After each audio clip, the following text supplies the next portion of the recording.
didn't actually have like the money for the equipment.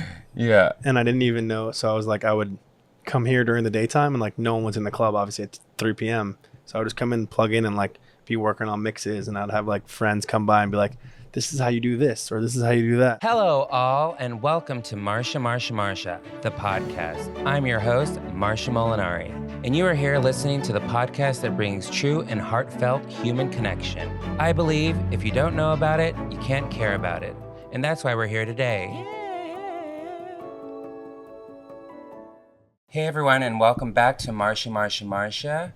I am with H.Wood family. Bon vivant, golden boy extraordinaire, Zack Bia. Thanks for having me, Marsha. So how's it going? Should we tell them what happened right before we walked in? I don't think we should mention that. Okay. No, we're not involved. So right before Zack... No, but it wasn't even, we don't even know what happened, but we just, I'm walking up to come meet you to do this, 6 cop cars pull over on Sunset, and... They jump out with their assault rifles, and they're like cocking their gun. They're like about to barge in this. I'm like the only person that's in there is like Marsha and the crew. What could she be doing? I'm like, what could she be up to? But luckily, I guess it was a false alarm. No, they had me also come out and they're like, hands up, and I'm like, oh my God, what am I supposed to do? Some friends drove past on Sunset and were texting me like, is everything okay? I'm like, yeah. I would have said no. I don't know. No, not at all. Well, apparently there was a call that came through, and but they found out that no one else is in here besides us, so everything is cleared. Maybe it was an old message. I don't know. Maybe it's a ghost. You know, people get prank calls and stuff like that. Yeah. Who knows? It could have been that. Maybe someone's just hating on the show, but I don't see how that's possible. No, I think everyone loves it. No, yeah, not that way. Well, let's talk about, because we know each other, but let's start with baby Zack. Where was baby Zack born? I was born in New York City. New York City? Born in New York City. I grew up in like Brooklyn Heights till I was like 8, 9. Moved to Manhattan, Upper East Side, like more like Spanish Harlem. Okay. And then moved to LA when I was like 13. Been there since. And that's with, you have a brother, right? Younger brother, Elon. Yeah. My mom. And that was it? Yeah. And you guys just packed up and moved west? Yeah, I think it's funny. I've been talking with a lot of friends about how, especially even like some younger friends, how they made the conscious decision to move from home to LA or LA to New York or wherever it is. Yeah. And like I've been very fortunate in my life that I've got to live in all these amazing places, and it wasn't even like my decision. Right. Like kind of get exposed to it just like through my mom making the decision to move. Well, I think that's, well, that just goes to say we're like a product of our upbringing in a way, because, you could have turned away from anything big city life, and just been like, I want to live in the middle of nowhere. Totally. No, I'm definitely a city person. Yeah. And so do you also know like a ton of people from New York just by... Definitely. I definitely experienced like a whole new version of New York when I like got a little older, but I'm a New Yorker at heart, and I think like that foundation was really important for me to be able to navigate LA the way I did. You know, I think it's just a very different thing to me. LA felt like one big suburb, and then New York is more of like a real fast-paced like metropolitan city. And I spent a lot of time in Paris too, so like having that kind of foundation and then moving out here, I felt like always gave me sort of like maybe a little bit of an advantage. What's the connection with Paris? Because I was shocked when I got in the car with you and we're traveling to Fashion Week to host a party. And Paris is my thing, I thought. It's our thing. It's our thing. No. But like for like, the nightclub life, I thought I really had it locked down. I really did. I was just like loving that about myself. And I get in the car and I hear you speak English to the driver. And I'm like, well, let me handle the little French I know.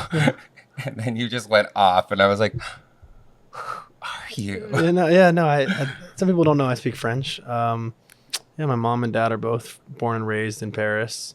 I spent a lot of time probably. I love your mom, by the way. She's the best. She's the best. I appreciate you saying that. Yeah, I spent a lot of time probably every summer and winter in France growing up. And then so in New York too, when you're in New York, you're going back and forth. It's easier. It's like New York to Paris is like flying New York to LA. Yeah, it's great actually. So I spent like I would say like literally like a third of my like childhood was spent in France. Well, that's cool. Yeah. So what's the idea? Because, 13, when I was 13, everything was so dramatic. And if my mom wanted me to move away, I would run away.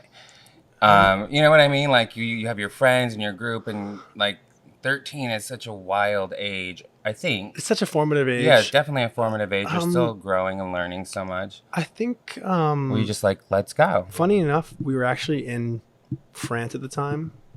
My grandpa had just passed, and we were like in France handling a bunch of family stuff. And my mom got a job opportunity. She was kind of flying back to LA sort of pretty often.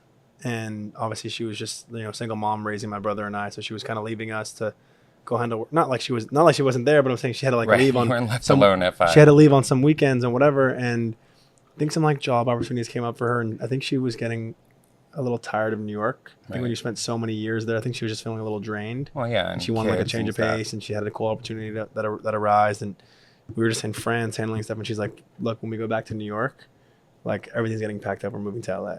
And honestly, I'd been to LA like once before with my mom, and I was sort of excited about it. And we're moving to like the beach, and there's going to be surfing, and there's just like Hollywood life. I remember the first time ever coming to LA with my mom. Came for like 2-3 days, and I remember like the drive up from the airport up La Cienega to West Hollywood, and like Beverly Center on your left, the views of the hills, palm trees, whatever. I'm like, what is this place? This is the life. And it was so different. Yeah. And when it's things that seem so normal to us now, it's often, like when you have a friend visit from out of town that's never been to LA. Yeah. And you kind of like fall back in love with it. Totally. Like, wow, look Through at their all eyes. these things, right? Yeah. Through their eyes. And like, I remember those first things for me were really special. And I also feel like as a kid, I didn't really have like a lot of friends in New York. That would be surprising to know now. Yeah. So you're surrounded by people all the time. Yeah. I was kind of like, I don't know. I was like always just running around. Yeah, just kind of Brooklyn. Yeah, I was doing my thing. I was like skating and like working on music. And were you like, okay, so you're in Brooklyn, but were you like a troublemaker? Did you No, not at all. I was actually always a really good student. Yeah. My whole life. I mean, I was too. My friends were bad. Like, I think about it, I'm like, kids are bad. Like my friends would just like do prank calling, like leaving bags of shit on the door and knocking on the neighbor's door, like with it burning. Like they did. Maybe just had. I know every kid gets into some stuff, and like totally, especially like I was surprised about how independent you could be at a young age in LA. Yeah, like in New York, you're not like walking home from school at 12 years old, but in LA, like I feel like kids are like skating and biking to school, and it was like kind of like a new thing for me. Yeah, when I moved here. Oh yeah, we walked everywhere. We had to walk everywhere. You know what I'm saying? Yeah. And I think like that's like what I mean by like kind of a suburban aspect to the big city. And I think part of me, keep in mind, like I grew up with French parents. I went to a French school in New York. Right. I went to a French private school. I went to public school when I was like really young in Brooklyn, and then like by the time I was like first grade, second grade, I went to a French private school. So when I moved to LA, I go from being kind of like in this very European environment to like, here's my new life in LA. Way different. LA public school, which is great. And just a whole kind of different thing. And it's like, imagine almost feeling like a foreigner. Totally. In your own country, though, right? Right? Because you have to like go back and forth. And I don't know. Just education kind of became like less and less important. Funny enough, like I made it to college. I went to college. I dropped out. Yeah. And I feel like what was like, I know, so like we had things like career centers, and I wanted to be like a marine biologist at one point. And then I was like, I'm going to join the military to travel and see the world. Were there any things that you thought like I'm definitely going to be this, or, I had a couple dreams, right? Yeah. So when I was like very young, when I was like 6, I heard about like what was happening with pollution and everything. And I had this like idea that like I was going to be the guy to solve like the problem with the ozone layer. We needed you. Yeah. We still need you. I gave up on that one. I just didn't go that route educationally. I was always like playing in bands and stuff when I was a kid. So I was always like, I'm going to be a music producer. I'm going to DJ. I was always like making playlists for everyone. So that one luckily came true. Yeah, it really did. And I had a couple different things, I don't know. I would watch movies and I was like, do I want to be a stockbroker? Do I want to be I don't know. And I think it's funny because like kind of like idea of going to school and having like business success was kind of like almost like my search for like my American identity, coming from a very French European family. It was, and like, that's what you were doing when you went to USC. That yeah, it was like my family. No one in my family went to study. No one in my family went to college in the U.S. Yeah. So it was like, here's my chance to like form my own path, only to like revert back to the things I liked when I was a kid, anyways. Totally. Well, I was thinking about that too because I had never, thought about one. I don't know if that's what you think about when you're 12 years old. Is like, I'm gonna own a club one day. I want to be part of like this big, huge group, and like we have like a bunch of restaurants, and it's like planning everyone's next good time. But when I thought about the little things that led down the road, or the things that I learned that led me here, I was like, that all makes sense to me. Don't you feel like, I feel this way, and I'm curious if you do, like, don't you feel kind of like, to echo what you're saying and maybe like build upon it, don't you feel like certain things that you did in middle school and high school, whatever, like led you to have the skill set to do the things you're doing, totally. Right? Like, were you throwing parties in high school? Were you, I don't know. I would hosting dinners, definitely organizing things. Definitely. And getting like different groups of people. Like I was friends with everyone in school, like from the jocks to like, across the board. Across the board. And I was welcome to sit, wherever I wanted with the goth kids and go and sit in like senior court and all the things. So I think that's something that kind of like, it takes a definitely unique person to be in the world that we're in and one, not be destroyed by it. I think the joy that we get out of it is bringing people together, just like, when I was in elementary school and I wanted to plan get-togethers with my friends. And sure, there was like cake and whatever. But later on, coming to LA, one of my first jobs was opening this club at Hollywood and Highland Center. And it was just a job, and I didn't think anything of it. But it was like 18 and under, so I was just 20 at the time. And then after that, I never really went out that much. So when we came back and we had H.Wood at the Hollywood and Highland Center, I was like, this is wild. How funny, full circle. Yeah, here we are again. Totally. Yeah, so you leave USC. Did you join H.Wood before you Definitely. left? I started working for H.Wood when I was 18. Yeah, you've been here for a while. Yeah. I think for me, it goes back to what you were saying about like, it takes a special type of person to, one, be in it, and two, like not get consumed by it. Yeah. The biggest blessing that I had was like, actually, you would think would be the opposite, but being around all of it so young, that's when I was like, okay, to me this is a job. Yeah. And I can't fuck up. Yeah. And I'm the young one here, and I don't want to be I was like not even of legal age to drink. Yeah. So I was like, I don't want to be working and illegally drinking or doing whatever, just for lack of a better example. So I was like, to me, where everyone would come party, to me, like I always saw it as like a job, especially in the early stages. And to me, it was just kind of like coincidental. I was starting school at USC. I didn't have any money to pay for school or like anything else. So I was very lucky. I got like a ton of financial aid from USC, so I was able to go there. And then like working at the club was like, okay, I can go to school during the day and like have this cool job at night where I can like make a couple $100 a week. And it was like, to me, it was like a perfect scenario. So tell me about your meeting with John Terzian. The first time I ever went to an H.Wood club was Hooray Henry's. Yeah. And I remember we showed up like in suits. Like we didn't know what was going on. Yeah. We thought like we're supposed to dress up like adults. Yeah. And we see it online. It opens at 10. So we like showed up in suits at 10 o'clock. Yes. And I remember like Brick, obviously you remember Brick.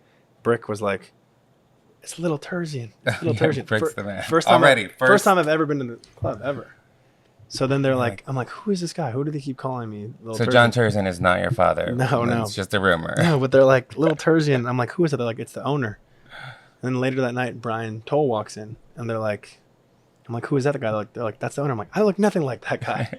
Oh, you thought? I didn't know that there was two separate guys. Oh my God. So then whatever, and then one thing led to the next. I kept showing up at the same club and started letting me in. They thought I had a cool kind of little crew and stuff. I got offered a job. There's like that Fetty Wap story that I always tell that I think I've like kind of like blown that story up too much. Tell me. The story goes, I show up to the club that I'm telling you about. It was my 19th birthday or 18th birthday. And Fetty Wap is also a Gemini. His birthday is like 2 days before. Yeah. So I guess it was like technically his birthday celebration at the club. And I've never like been like in close proximity of like a club and rappers and whatever at the time. Yeah. And I've been around music and stuff like that, but like this is like my first time like being out and about. And basically like Fetty Wap walks by us, and this is like the peak of his career. And when he like had all these big hits going on, and I'm just like, it's my birthday. And my friends are like, it's his birthday, blah, blah, blah, blah. And he's like, and you're in a tux. I'm in like a suit. Yeah, for sure. Yeah. And he's like, oh, really? Like, it's my birthday. What's your name? Et cetera, et cetera. We kind of exchange information. And throughout the night, he's like shouting me on the mic and like inviting me over to his table and whatever. Best night ever. And then like someone grabs my number and is like, oh, this must be Fetty Wap's friend. Let me get his number. And he'll get Fetty Wap out to the club. Like thinking like I'm like his assistant or something. And that's kind of like how I got into the club the first couple times. And now everyone like I always see online like TikToks and stuff, people being like, Fetty Wap changed Zack's life and like whatever. Like it was one night. It was one like story. I love him and he's awesome and like it's a really funny story. Yeah. But like, you know, it's really funny. I wouldn't call it like the life changing moment, but definitely like legendary after, story. Right? It's years. Yeah. I mean, it's not one thing. There's not one single moment. No, it's every day you make different steps, you know, towards different things. Totally. And so now you're well in the club. I remember you around, and I remember thinking to myself, wow, this is such a perfect pair. Not because you guys looked alike. I just felt the energy, the same kind of like glowing energy that I feel from John. I love him, best ever. Yes. And why we love him is the same reason why I love you, and I think everyone else loves you. You can just feel it right off the bat. I'm lucky to be in that conversation. No, it is. It's really great. And I mean, when I saw it. I was like, this is perfect, and I never questioned anything about it. You know, the group that he's created, that's curated by him. He sees people, and then he really goes 1,000% for them. John is like someone who squeezes like more hours out of the day than anyone I've ever met. Never seen it before. In my life. Seriously, like I really don't know how he does it. And we know a lot of like really hardworking people, but I've never seen anything quite like it. And he's also someone that never like demands any credit. Yeah. He's a happy connector, happy embracer of people, and kind of like, you know, sometimes I have to remind him like, look at all these amazing things that like we're doing based on your vision, or look at this you know, whatever. But I think that when we zoom out a little bit out of it, you know, especially for me to get embraced by a group of John and you and Brian and Adam and all these people at an early age, like you can't make that shit up. You know, like those groups are like, it doesn't happen very often that there's like it's amazingly so talented people that are all aligned in vision. No one's selfish. Everyone has their own piece of what they're doing, and it was very special and it was very pivotal for me. I mean, my relationship with John, I went from interning to him, to working for him, to him being my manager, to him and I partnering on businesses. You know what I mean? Oh, yeah, like, all across the board. I've been on every step of the way with John, and he's someone that's guided me and been a big brother to me. And then in other ways, I feel like I'm a big brother to him. No, I mean, I think we all learn from each other, for sure. You know, he does this, and I've told him that, like, how special it is, like his eye for people and things like that. So let's bring it back. You're in the club. I remember you around for a while, and you were always showing up in a tuxedo, and in the office during the day, because not a lot of people at the time were coming to the office during the day. And you, I really saw that third floor office. Yeah. And I really saw like a hunger in you that, you know, you wanted to be here. You wanted to be a part of this. You know, I've had a couple of times where people are like, well, can't you just like make me like a Zack Bia? I'm all, no, you can't be a Zack Bia, because I already know you enough. I go, Zack put in the work. Zack was there every day. And, you know, you show up. I went out 7 nights a week. And still came to the office. And I went out 7 nights a week for like 5 years. Yeah. I think probably over let's say whatever 365 times 5 is, I probably missed like 15 days. Yeah. Total. And I think people don't really understand like the difficulty of that. You know. And it was different things, you know, like we have restaurants and we have this, and I was hosting parties and I was DJing parties and I was putting together parties and I was booking talent. And like my thing was always kind of like, you know, same thing. We're all people's people. Yeah. And we're the people's people. And you know, we talk about like in the music business, we talk about how people will see an artist once they like break through, and once they have a hit song, and they'll be like, look at this overnight success. Yeah. And it's like, Oh, it's a 3-year overnight success. It's a 5-year overnight success. Yeah. You know, you're seeing like that tip of the iceberg, and you're not seeing everything that's below it. So I think, you know, if there's anything to be said about your work or my work, is like, this is years of compounded, you know, hours put in. Yeah. Hours of DJing, hours of handshaking, hours of conversation, hours of relationships. So like, yeah, definitely. I mean, for me, it's only been frustrating one time for me, for myself personally, and I had to write something on Instagram because I kind of got fed. Before I didn't care what people thought of me, and I really don't now. Like, you can assume what you want and like think I do whatever you think I do, but like one of these, like I think it was Us Weekly or In Touch or something, wrote about me being a drug dealer to all these celebrity people, and my reaction immediately, and they had to write a rebuttal, and because you know we sued and they lost, and because it wasn't true. But my thought to that kind of got me angry was like, oh well, you just placed a whole other life, Whole narrative, a whole narrative that you made up just because you didn't know. And you know, what's tough about that is I think, especially when you do, you know, someone like you who creates experiences, right? Yeah. Whether it be on the restaurant side, anything from a dinner to a party to a corporate collaboration, whatever, all the different things you're touching across the board. It's not that type of work where you're going to scream out to the world like, "Hey, I did this." Yeah, it's I've been working here for 10 hours. It's about the actual experience or whatever Yeah. the thing that you're planning is, and you know that speaks for itself, and that's why the people show up, and that's why the people that are. And I think, you know, at the time when I did let it bother me, I was in a place where like, one, I shouldn't have cared, but then after that, I said I'm not going to care anymore and let the work speak for itself and see. And the problem is like you are someone who lets the work speak for itself, and then when people from an outside perspective see you or me in like quote unquote high profile situations, they're trying to justify why is this person there and not me? Yeah. Or how did this person get there? Meanwhile, they don't know that we did all the other work. Of course. And behind once you're there, and once you're in that situation, you know, the word that you're keeping private of like what your business is or whatever it is going to travel much less, because that's something that's contained, especially when we're dealing with high profile relationships. The whole thing has always been to like protect that. It's sacred, you know, especially if you're throwing a party for a music artist or whatever it is. We're dealing with unreleased music. We're dealing with high profile people. This is like a situation that you want to protect, which is why we're extra secretive about it. And then the people that are creating the rumors, those are the ones that are sharing it to tabloids. Those are the ones that are sharing it to social media. So then that word becomes telephone game. And next thing you know, weeks and months and years have gone by of like rumors that you can't even like contain anymore. Yeah. And it's traveling or whatever. It's fine. I mean, you know, and well, then the plus side for us, what I know is that I was thinking about this in the car, and I was like, we're kind of like the Forrest Gumps of our time, where we are in, That scene around, where they're like everywhere. He's like, yeah, like we're in or around, are part of these iconic cultural moments. mm-hmm.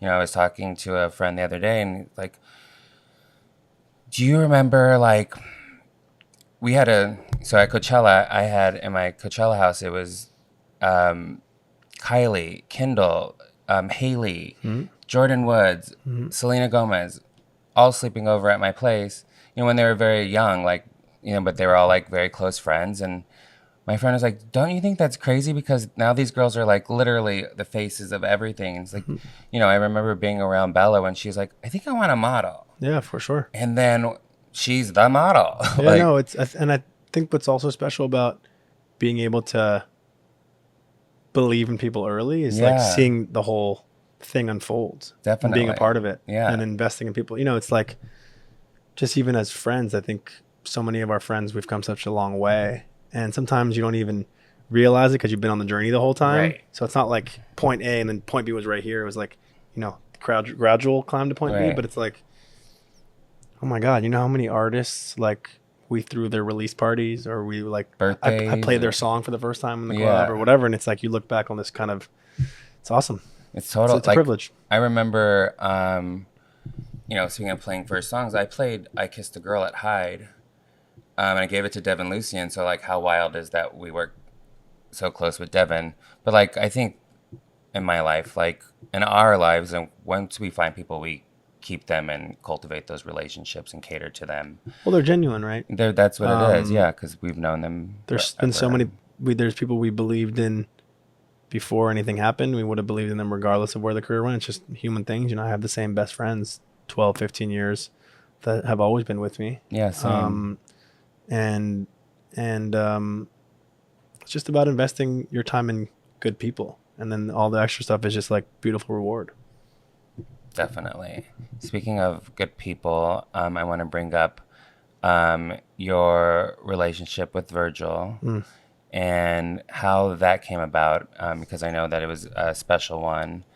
And we all get to meet very special people all the time, and we have a list of people that we hold dearly. How did that relationship start, and like how did it get so close? We had a bunch of mutual friends. Virgil was also someone who, squeezed a week out of a day. Yeah. And always zigzagging across the world and working on 50 things at once. 500 things at once. But I feel like you say that, and you said that about John, but I also feel that's the same characteristic you have and what people are drawn to and what they see. I'm trying. I think I'm lucky to be around people like all the people we're mentioning.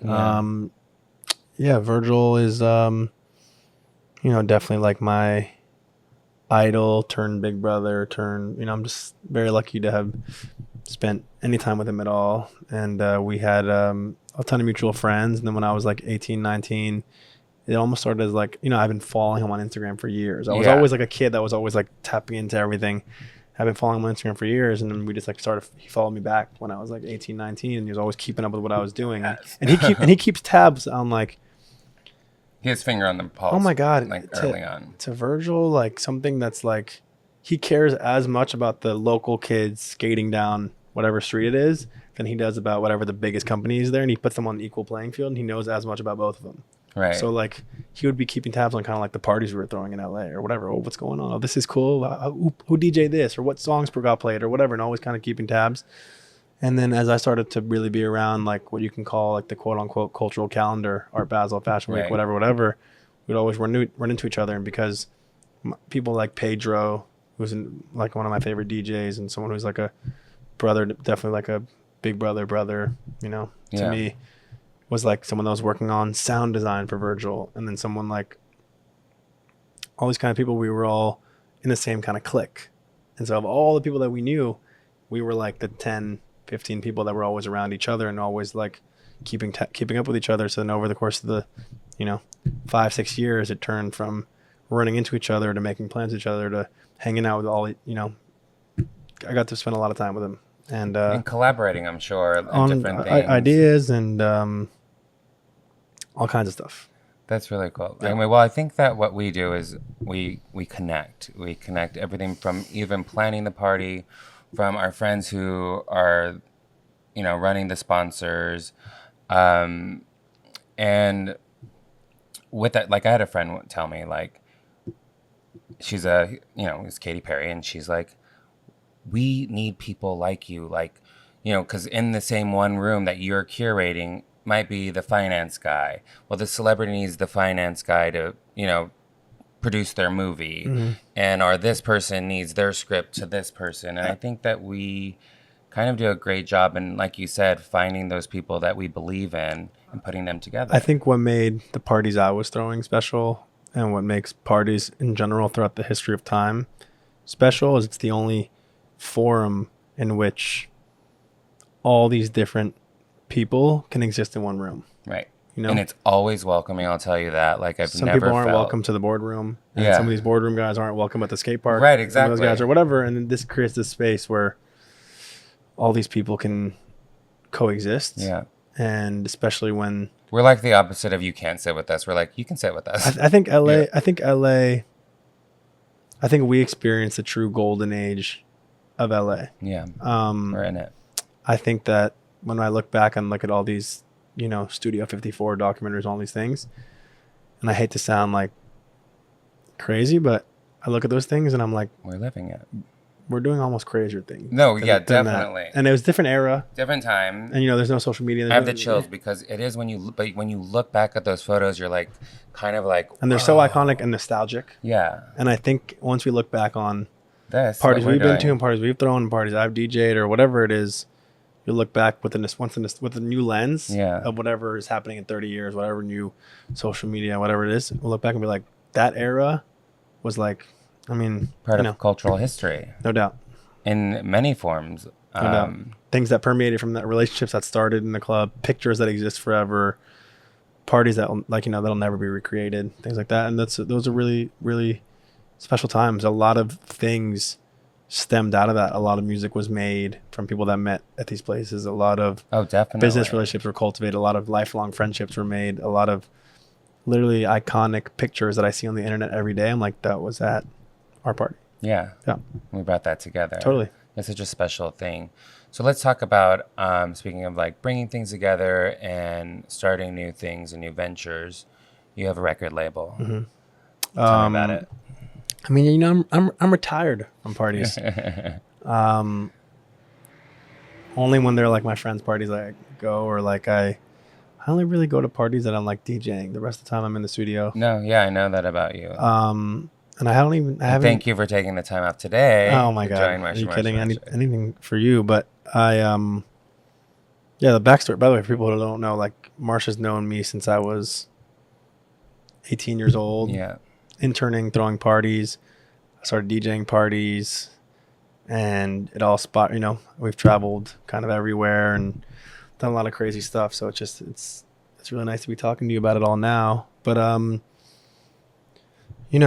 started a record label, put out our first song, top of 2020. We have about 7 artists now. This last year, we signed the biggest breakout hip hop act of the year. His name is Yeet, Y-E-A-T. And it's very special when you get to find. Same thing. We're going back to like finding friends that end up doing all these amazing things. Right. It's the same thing you apply to music, and that's what I was always doing while I was throwing parties. Was like, who's the cool new artist that I care about that I should book? Right. And a lot of those things like ended up really panning out. Right. And that's when, record labels and managers and people were coming to me like, should we partner on this? Should you start your own this? And I had a couple of friends that were working in music, and I had some mentors that were very established in music, and they were just like, hey, why don't you start your own thing?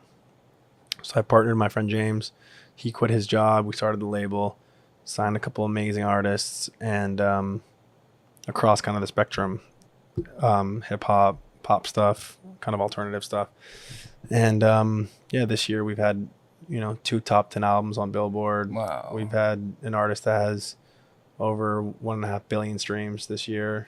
Sold like 1 million records. Sold like 1 million records this year. A little over 1 million records this year. Okay. So, it's all moving. Heading to the top. Trying slowly but surely. No, I think, and I mean, you're doing it, and I think the best part is that you do it it's like a passion of love. No doubt. And even with the music stuff, like I don't even want to talk about it too much because to me, it's entirely about the artists. Yeah. It's not about their connection to me. It's not about what I've done for them or whatever, because every artist we have a different relationship with. Some of them I'm very hands-on with the music. Some of them I'm more hands-on with the marketing. You know what I'm saying? So, and it's all, especially when you're dealing with artists. It depends where you see the fit. And this is the music and all the stuff is like, it's all his brainchild. He knows what the music looks like and sounds like and the language, and he's built the whole world around it.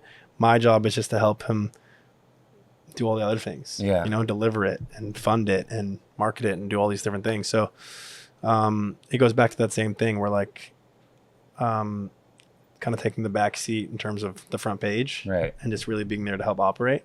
And then it's funny because in my life I kind of have like, I'm straddling the lines of both that on my executive side, and on the personal side, like obviously I DJ, and obviously I'm like you DJ big huge things, front and center of I play festivals and Vegas stuff, and I'm lucky because I kind of get to pick and choose the things I want to DJ, and I've gotten to that point now in my career. But I started DJing like little small sets at Blind Dragon and college parties to now, so it wasn't like, it was that same thing, like gradual. I mean, and you really, I would come here during the day and you would be DJing, practicing during the daytime. Practicing during. I'm like, whoa, he's very, very serious about this. And I mean that's how I know, like, when people are like, I want to do that. I'm like, you can't just do that. Yeah, You know? I didn't actually have like the money for the equipment, Yeah. and I didn't even know. So I was like, I would come here during the daytime, and like no one was in the club, obviously at 3 p.m. So I would just come in, plug in, and like be working on mixes, and I'd have like friends come by and be like, "This is how you do this," or "This is how you do that." And I was so lucky that a lot of people were able to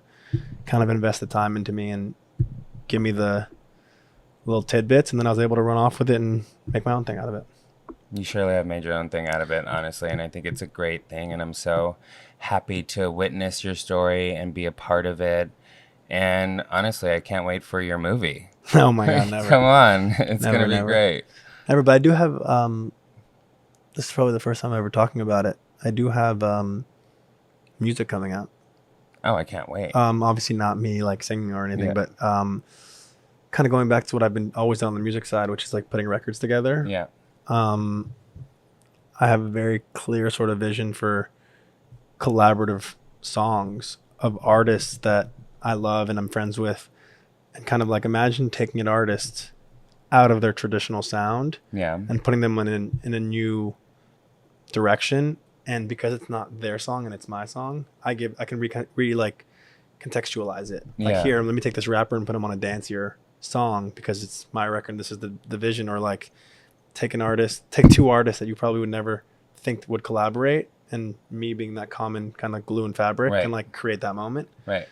So, I mean, pulling from a lot of different So you're just the inspirations. thread in this, like, Yeah, and I've been working, I have a studio across the street from here. yeah.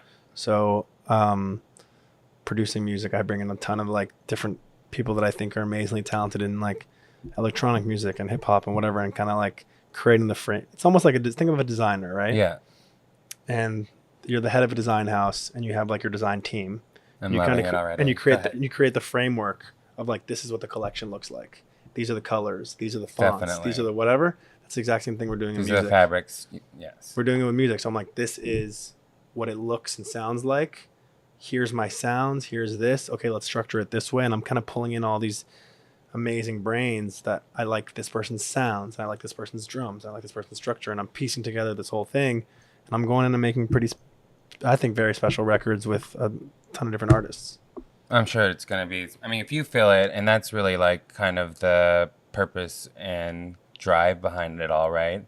We have a passion for things. It was always like my whole life. I think it's the only way you can make things successful. I think in an authentic way. I mean, it's not the only way people do their own thing, but I think for us, what makes it more special is that we do everything with heart, and we want everyone to succeed in a sense. People that we love and care about and bring together. And I want to create special moments. Release a song and build an event around it, or build kind of use all the things that make us and release them in our unique way, uplift the team around me, all the different things. But it was kind of always my dream to put music out, and now I have like the vision that I want to execute, and I felt like I got to a point in like my DJ career where I was like, I've kind of done the things I wanted to do, and to do the next things that I want to do, Right. I need to have the music out. Definitely. Yeah. I mean, well, that's great that you see that, because some people do get stuck in one kind of thing, or very comfortable, which you can easily do. We can never get comfortable. We can never be comfortable, but I think that's the personality that comes with what I said was very special, that kind of brings this life and people together. And I'm very excited to see what music and all the other things that you come up with and we come up with Totally. in the future, and see where Sunny Vodka goes. And Of course. Yeah, but that's the thing, is like there's no rhyme or reason to how many things or what things you can do, especially when they're all synergetic. Yes, Right? exactly.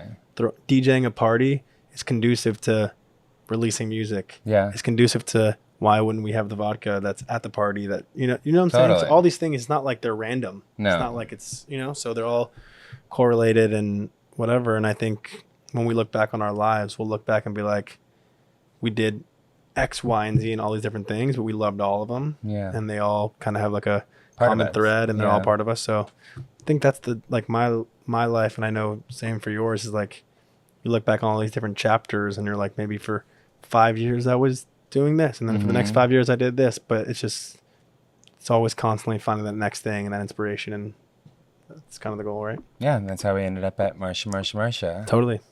Okay, this has never happened before on Marsha Marsha Marsha, but today we have a surprise guest, and it is none other than the legendary John Terzian. Co-founder of the H.Wood Group, my manager, entertainment executive, just executive produced the Magic Johnson doc. So he's up to it, H.Wood Media. Yeah. Proud father moment.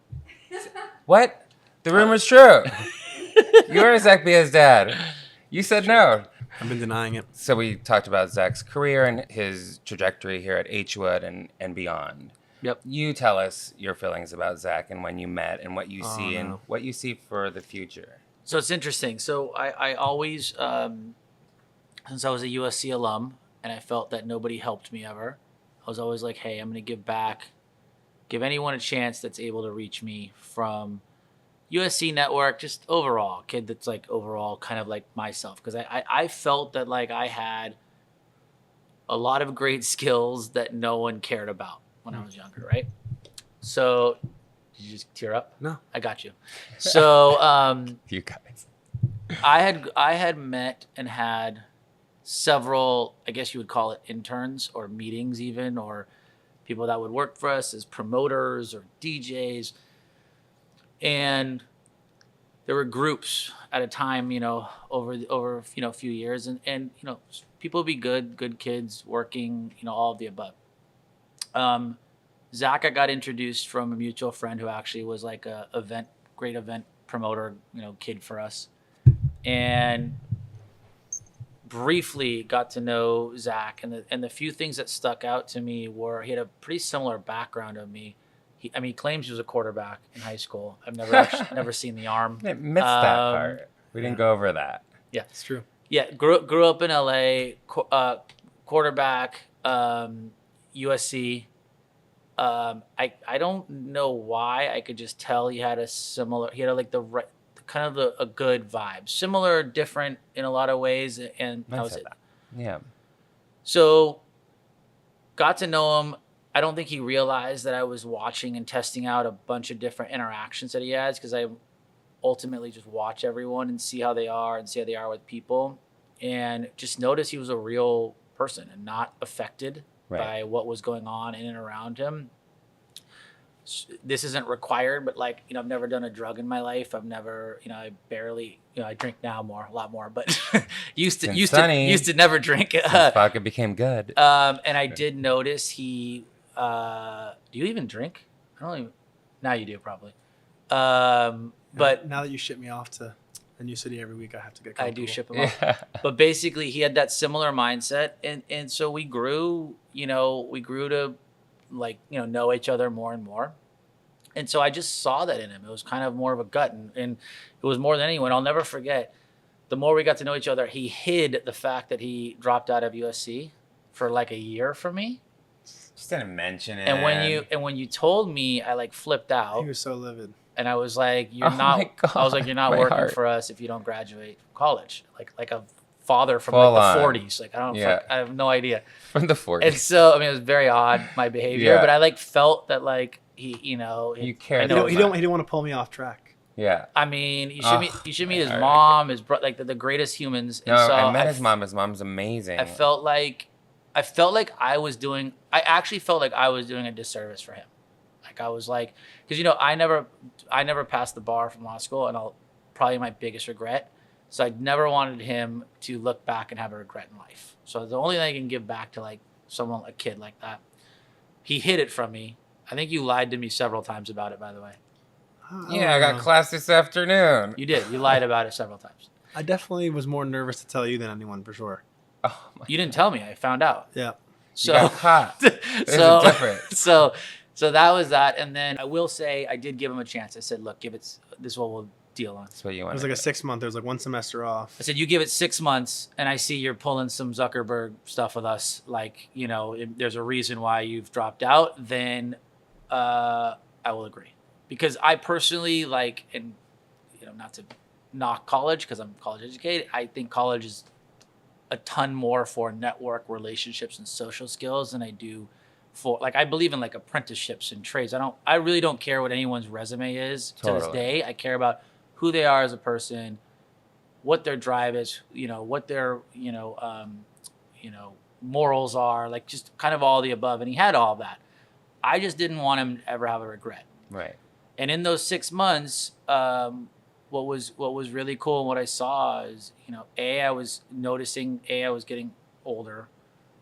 I was at the time having a baby, right? I was about to have a Sky, and I was like, you need to like really step up, be that person, like lead, be the face, be the handler, do every aspect of really what I do. And he exceeded, did better than me, which is all I want. I just think that it was definitely a time where there had already been like 2 years of foundation and like trust. I think is the key word. Especially when we're going back to what we're talking about, dealing with key relationships and definitely kind of, especially, we talk about it like it's so normal, but a lot of people would come around these situations and, take pictures and do this and do that and go crazy partying or whatever it was, a million things could happen. No, and you're right. It's not normal. And we had the trust built, and it got to a point where John was starting his family and doing these things, and he was kind of like, he definitely empowered me and gave me the keys and was like, and made it known like Zack is essentially operating like as me, as like an extension of me. The staff loved it. And it's like, wait, what?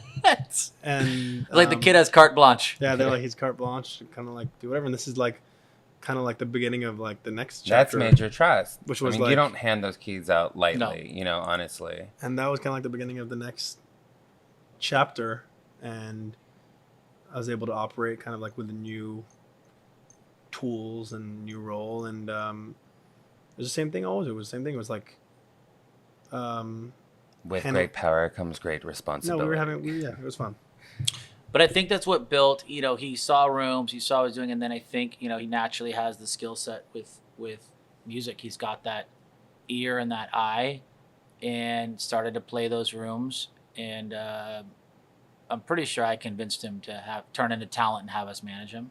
Well, I was like DJing like bars, and I was like booking myself. Yeah. You're like, let me take over. I was DJing like random bars. So people would be like, Zack, I'll pay you $500 to come here. I'd be like, $500. They'd be like $150. I'll do it for free, and I'll pay you tickets. $150 and like yeah. So we'll handle your parking. Yeah. So basically, that's where I think that was a big flip for him to change his mindset to, and I still don't think he fully has, but that he's he's that creative in embracing that, and I think the more and more he's done that, he's flourished both as a business side of music and also the creative. So that's where the DJing and the music label goes hand in hand. Oh yeah, definitely. Well, how amazing. We got John Terzi in here. And what a glowing review. I'll let you two go. Oh, thanks. Love you. Love you, John. I think he's going to be stopping by a lot more. Maybe because the offices are upstairs, but I welcome it. He has to be a co-host, so I'll give him a probation too. Totally. 6 months. And that's it, everyone. Thank you so much. Like and subscribe for Marsha, Marsha, Marsha. And I just want to say congratulations to you for, embarking on this. Thank you so much. Well, thank you so much for being here. Honestly, it means so much to me to have close friends and family and get to know them more and closer, and we can only just grow from here, and as we support each other. But seriously, when you take an idea from your head, which is like, I want to do a podcast, or I want to go make this movie, or whatever it is, and then you actually embark on that journey, and then it brings new challenges, new excitements, and you're in it. You're in the thick of it. It's rolling. You're 10 episodes in, 9 episodes in. It's like a whole new, life. So I'm excited, and thank you so much, Zack. Thank you for being here. My pleasure. Thank you, everyone, for watching and listening. And I love you. This podcast is brought to you by Vocal Podcast Network. Executive producers are Michaela Simon and Marsha Molinari. Produced by Yonta Taiwo, Morgan McDonald, and Ariana Giles. Shooting and editing by Morgan McDonald. Music by Aaron Rees. Artwork by Dominic Demetz, and hosted by Marsha Molinari. Remember to follow at Marsha Molinari and at Vocal Podcasts everywhere. And don't forget to rate, review, and subscribe to this podcast.